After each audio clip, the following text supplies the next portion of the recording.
a variety of reasons, not the least of which is the uncertainty it creates in terms of planning, hiring, and pricing. Joining us now is Todd Sanders. He's president and CEO of the Greater Phoenix Chamber of Commerce. Good to see you again. Thanks for having me. Thanks for being here. Yeah. Okay. This 50% tariff on Canadian goods. What do you think? Well, it kind of came out of nowhere. There were some tariffs that came into play in July, and all of a sudden we had these new set of tariffs, I think, around automobiles, dairy, and alcohol. There have been historically some disagreements over these items. The question is these are really broad tariffs, and for us, does this make a more competitive North American market? Well, I want to get to the North American aspect of it in a second here, but this followed also, what was it, 10 to 12% tariffs on 80 countries. I mean, the tariffs are flying all over the place here. Yeah, they are. And I think it's important that we're really talking about taxes. I like to say I'm follically challenged, but if you look at my license, it doesn't say that. The reality is I'm bald, and I think we need to call these what they are. These are taxes, and last year almost $200 billion in taxes that came out of the economy. Yeah, I want to get to that as well. Sure. In a second here too. But the impact on a local business. If I'm running a local business and I have any measure of activity with Canada, let's say, how am I hit? It's such a good question. As I was driving down to the studio, I think I passed Chick-fil-A, I passed a Starbucks, a Circle K, and when you think about the supply chain that's impacted by these tariffs, those prices are going to increase across the board. These companies aren't paying the taxes; they're passed along to consumers. And when we're thinking about the breakfast table and having our breakfast and what those costs look like, that certainly is going to have an impact on everyday Arizonans and these businesses. What kind of Arizona businesses would be most impacted? Well, a lot of the impacts are going to be on companies that do manufacturing. And you think about, for instance, a company like a TSMC, but all of these suppliers that feed into that, they're impacted by this. So really, it's really a broad range of businesses, large and small. And of course, it trickles down into our families. And we're talking pricing here, but there's so much more involved with planning, with hiring, with looking out into, in terms of these tariffs and the fact that they're coming and going and flying all over the place, does it hurt short-term planning more than long-term planning, or vice versa? I think it's all of the above. I'm glad you mentioned that, because really what businesses look for is certainty. And when you have tariffs kind of going on and off like a light switch, it's really hard to think about, all right, what do I need to do in sort of capital expenditures? What do I need to do in terms of hiring when I really don't know what my cost structure is going to look like with the next month or next 6 months or even a year? So it complicates that. And you got to wonder, what kind of drag is that on the Arizona economy, forgetting about the national economy?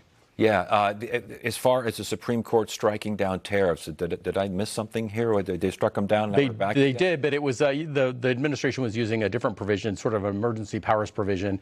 As that expired, then they went into a new regimen, the one that you talked about. I think it was 301, which was, I think, 60 to 80 countries that are included in that, between 10 and 12%. You're going to start to see the impacts. And this is a significant swath of the economy. Okay, and we have that on one side. The USMCA, the trade agreement with Mexico and Canada, these tariffs, that's not making friends with Canada. Is the USMCA pretty much shot? The USMCA is still in effect, but what happened now, since we didn't go in and do a full renew, it's on a year-to-year basis. We're still hopeful that we're going to be able to come out with a deal. I know there's discussions with Mexico. Last time around, if you'll remember, Mexico was sort of part of it, and then all of a sudden Canada came in at the end. We're hopeful that same thing will happen this year, or a better scenario would be that they're involved from the very beginning. Impact if it's just straight trade agreement with Mexico and Canada is left out. How big a deal would that be? It's a big deal for Arizona. One of our largest trading partner is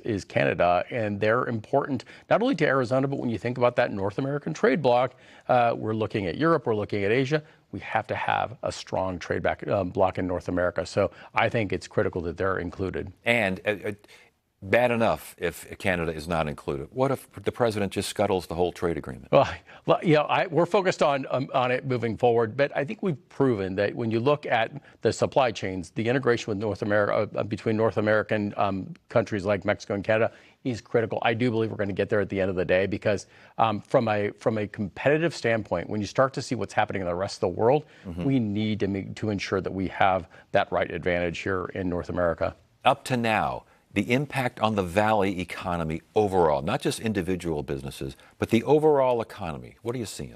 Well, I think what you're seeing on a sort of when you're talking to businesses, Yes. and of course, it's not just tariffs. I mean, inflation is a thing. Inflation is driven by more than just tariffs. But I think what we're seeing is what you talked about a little bit earlier, is this idea that I'm not sure about this capital expenditure that I was going to make, or well, am I going to bring on these 2 other positions, or am I going to wait? So it's more of a drag on the economy, and it's really hard to predict what that will mean at the end of the day. But certainly there is an impact. So that's what you're telling members? Yeah, that kind of thing, that kind of message? Absolutely. What are you telling a company that is thinking of moving to the Valley from an area that may not have Canada and Mexico as its primary trading partners? Right. Well, I think it's funny when we have companies come here, because it's interesting how much in the news Arizona is from a positive perspective. They hear about TSMC, they hear about the healthcare sector, the financial services sector, and how we are booming here.